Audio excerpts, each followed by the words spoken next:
السلام علیکم دوستو، میں ہوں نعمان حیدر اور آپ دیکھ رہے ہیں ڈسکور فیکٹس۔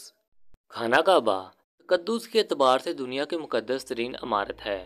دنیا بھر کے مسلمان اس کی طرف منہ کر کے نماز ادا کرتے ہیں اور دنیا کے گوشے گوشے سے مسلمان پورے سال نہ صرف اس کے طواف و عمرہ کے لیے آتے ہیں بلکہ ہر سال ذی الحج کے مہینے میں یہاں حج کے لیے بھی آتے ہیں۔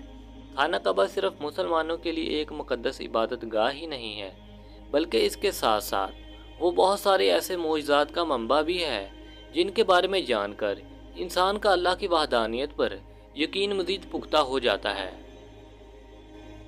کیا آپ یقین کریں گے کہ خانہ کعبہ کے عین اوپر سے کوئی بھی چیز پرواز نہیں کر سکتی، کیونکہ جدید سائنس کے تحت کی جانے والی تمام پیمائشوں اور پیمانوں کے مطابق خانہ کعبہ بلا شک و شبہ زمین کا مرکز ہے۔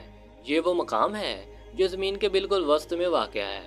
زمین کے درمیان کا مقام ہونے کی وجہ سے قدرتی طور پر زمین کی تمام کشش ثقل کا مرکز بھی یہی مقام ہے، اور یہی وہ خاصیت ہے جو اسے دوسرے مقامات سے منفرد بناتی ہے۔ زمین کی کشش ثقل کا مرکز ہونے کی وجہ سے یہاں شدید مقناطیسی کشش پائی جاتی ہے۔ یہی وجہ ہے کہ یہاں کسی بھی چیز کا پرواز کرنا ناممکن ہے۔ اسے ہم اس مثال سے سمجھ سکتے ہیں۔ اگر آپ اپنے ہاتھ میں مقناطیس کا ٹکڑا لیں تو آپ دیکھیں گے کہ اس کے بالکل درمیان میں کوئی چیز نہیں چپک سکتی۔ مقناطیسی کشش کے اثر سے وہ شے ہوا میں جھولتی ہوئی مقناطیس کے دائیں یا بائیں طرف چپک جائے گی۔ بالکل یہی فارمولہ خانہ کعبہ کے اوپر بھی لاگو ہوتا ہے۔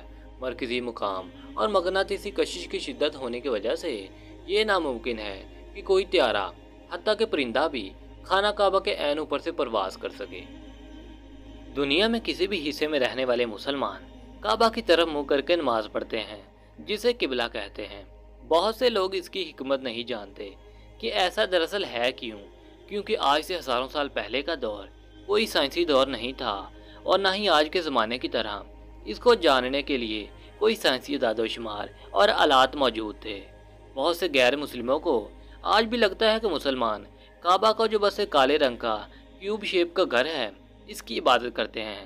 اسی لیے وہ سوال کرتے ہیں کہ ہندوؤں کی طرح جس طرح وہ اپنے مندر جا کر اپنے خداؤں یا پتھروں سے بنی بے جان مورتیوں کی پوجا کرتے ہیں، اسی طرح مسلمان کعبہ کی عبادت کیوں کرتے ہیں؟ کیونکہ وہ بھی تو ایک بے جان پتھر سے بنی ہوئی عمارت ہے۔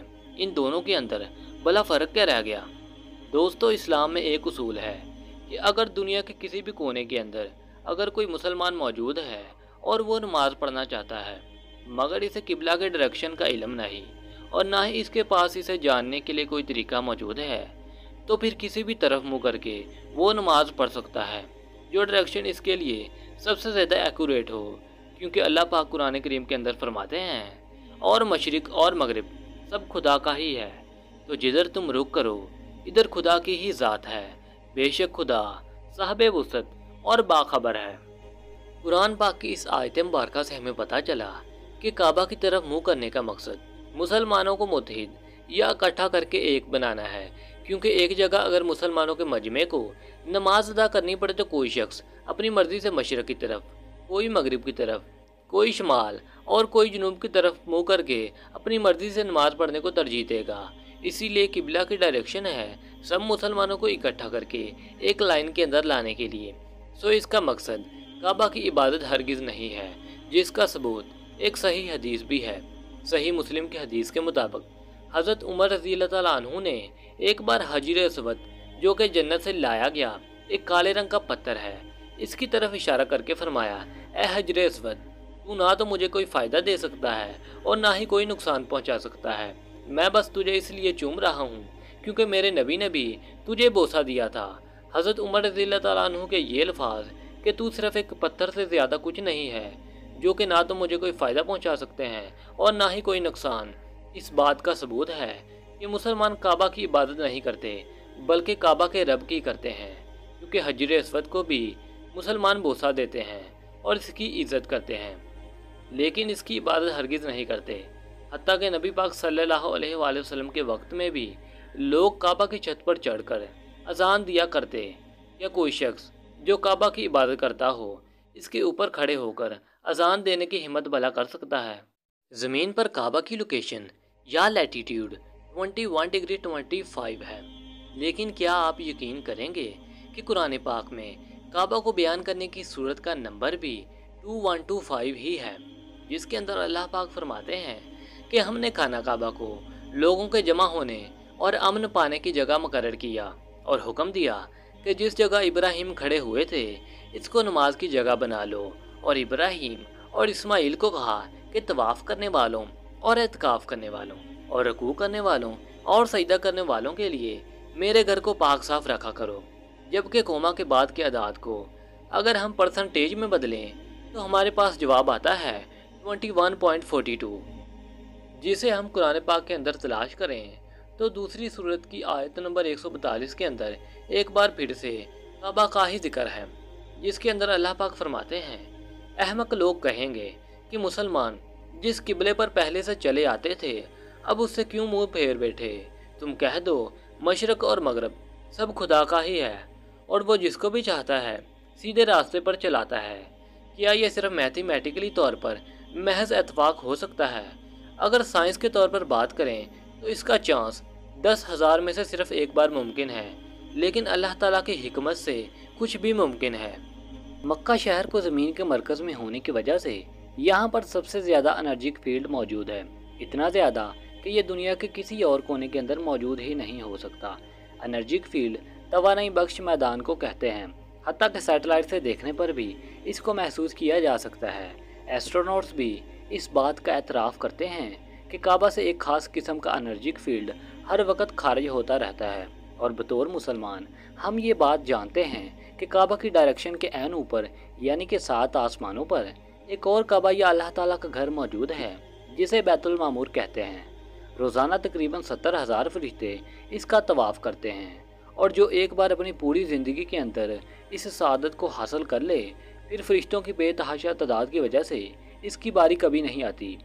ये एनर्जिक फील्ड कैसे खारिज होती है, इसे एटम के स्ट्रक्चर से लेकर गैलेक्सीज़ के स्ट्रक्चर तक हम आसानी से समझ सकते हैं, जिसके दरमियान के मरकज़ के अंदर सबसे ज़्यादा ताकत होती है और अपने इर्द गिर्द मौजूद बिखरे हुए जिसाम को अपने गिर्द घूमने पर मजबूर करता है। बिल्कुल हमारे सोलर सिस्टम में मौजूद सूरज की तरह, जिसके गिर्द सियारे जिसमें हमारी ज़मीन भी शामिल है सूरज की पावरफुल ग्रेविटी फोर्स की वजह से इसके गिर्द घूम रहे हैं, और सूरज ज़मीन की नेगेटिव एनर्जी लेकर इसे पॉजिटिव एनर्जी दे रहा है ताकि ज़मीन पर ज़िंदगी का वजूद बाकी रह सके।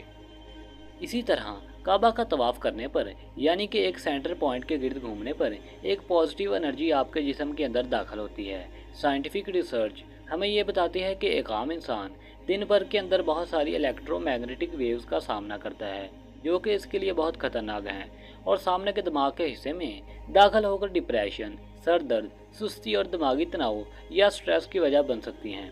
दिमाग के इसी हिस्से से हमारा जिस्म पॉजिटिव या नेगेटिव एनर्जी को हासिल करता है, और दिमाग के इसी सामने के हिस्से को ज़मीन पर रख कर इस नेगेटिव एनर्जी को आसानी से ख़त्म किया जा सकता है। लेकिन ये अमल उस वक़्त काफ़ी बढ़ जाता है जब सबसे ज़्यादा एनर्जी रखने वाले ज़मीनी हिस्से की तरफ ऐसा किया जाए जो कि सिर्फ़ और सिर्फ काबा है, और ये प्रोसेस नमाज के दौरान काफ़ी बढ़ जाता है। नमाज के दौरान ये एनर्जी दिमाग पर बराह रास्त असरअंदाज होती है, जिसकी वजह से दिमाग का सामने का हिस्सा उम्र गुजरने के साथ साथ सिकुड़ता नहीं है, जिसकी वजह से दिमाग के इस हिस्से के ज़िम्मे जो काम है यानी कि पढ़ना लिखना और याददाश्त वो भी मुतासर नहीं होते, और बुढ़ापे के अंदर भी आपकी याददाश्त को कमज़ोर होने से बचाकर आपको कुदरती तौर पर मेडिटेशन फराहम करता है।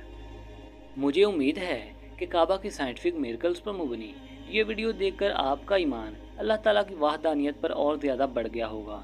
दोस्तों, अल्लाह ताला ने इस पूरी कायनात में कोई भी शय बेवजह और बेज़रूरत नहीं बनाई। हर शय के पीछे कोई ना कोई हिकमत पोशीदा है जो आसानी से नहीं समझ आती। बस हम सब मुसलमानों को चाहिए कि अल्लाह ताला का हर हुक्म हर हाल में माने, क्योंकि अल्लाह ताला के हर हुक्म के पीछे कोई ना कोई मसलहत है और जो हमारे फ़ायदे के लिए ही है। मुझे उम्मीद है कि आपको ये वीडियो काफ़ी पसंद आई होगी। अब मैं आपको इसी तरह की एक और इंटरेस्टिंग और इन्फॉर्मेटिव वीडियो में मिलूँगा। तब तक अपना और अपने दोस्तों का ढेर सारा ख्याल रखें। Thanks for watching this video. अल्लाह हाफिज़।